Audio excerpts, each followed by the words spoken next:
आज महाराष्ट्र राज्यामध्ये बीड जिल्ह्यामध्ये माननीय मंत्री छगन भुजबळ यांच्या उपस्थितीमध्ये सभा होणार आहे। या सभेचं नियोजन समता परिषद आणि ओबीसीच्या विविध नेत्यांनी केल्याचं समजत आहे।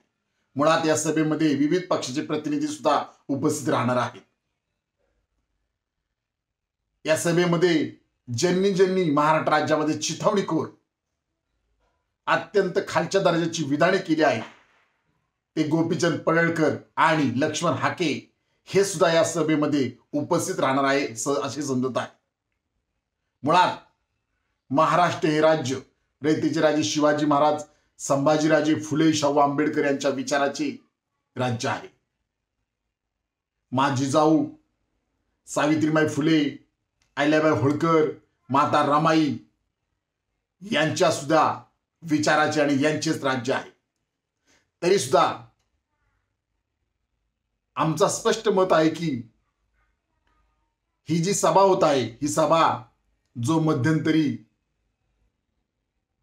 मनोज जारंगे पाटील मुंबईत त्यांनी आंदोलन केलं, उपोषण केलं मराठा समाजाला आरक्षण मिळावं या मागणीसाठी, हैदराबाद गॅझेटसाठी, मुळात ज्या नोंदी आहेत त्या नोंदी लागू करण्यासाठी हे आंदोलन केलं होतं।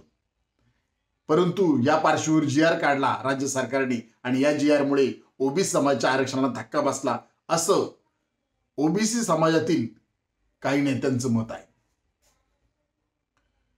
मुळात माननीय मंत्री छगन भुजबळ यांना खरंच वाटत असेल की ओबीसी समाजाच्या आरक्षणाला धक्का बसला तर माननीय मंत्री हे सरकारमध्ये कशी, त्यांनी मंत्रिपदाचा राजीनामा कसा दिला नाही।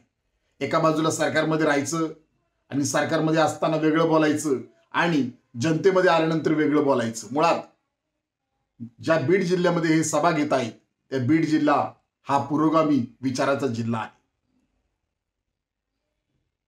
मी एवढंच सांगू इच्छितो की आपण बीड जिल्ह्यामध्ये सर्व नेते येणार आहेत। मुळात कोणत्याही परिस्थितीमध्ये आपण भाषण करताना सभेमध्ये आम्ही मागणी करत आहे की सामाजिक विषमता आणि सामाजिक अस्थिरता पसरू नये याची आपण काळजी घ्या। कारण महाराष्ट्र राज्यातील चिथावणीखोर बोलणारे पडळकर आणि हाके या सभेमध्ये आहेत।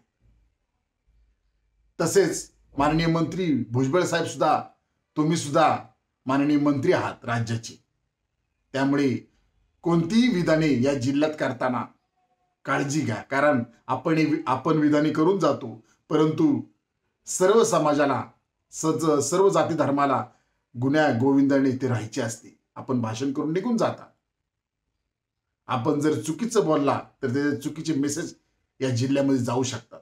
त्यामुळे आम्ही आपणास विनंती करत आहे की आपण आज जे मोर्चा घेत आहात, आंदोलन करत आहात जी.आर. रद्द करण्याचा, तो आपल्याला अधिकार आहे। परंतु हे करत असताना आपण जी विधाने करणार आहात ती काळजी घ्यावी। ती विधाने सामाजिक अस्थिरता, सामाजिक विषमता पसरवण्याची विधाने करू नये अशी मागणी, अशी विनंती आम्ही आपणास करत आहोत।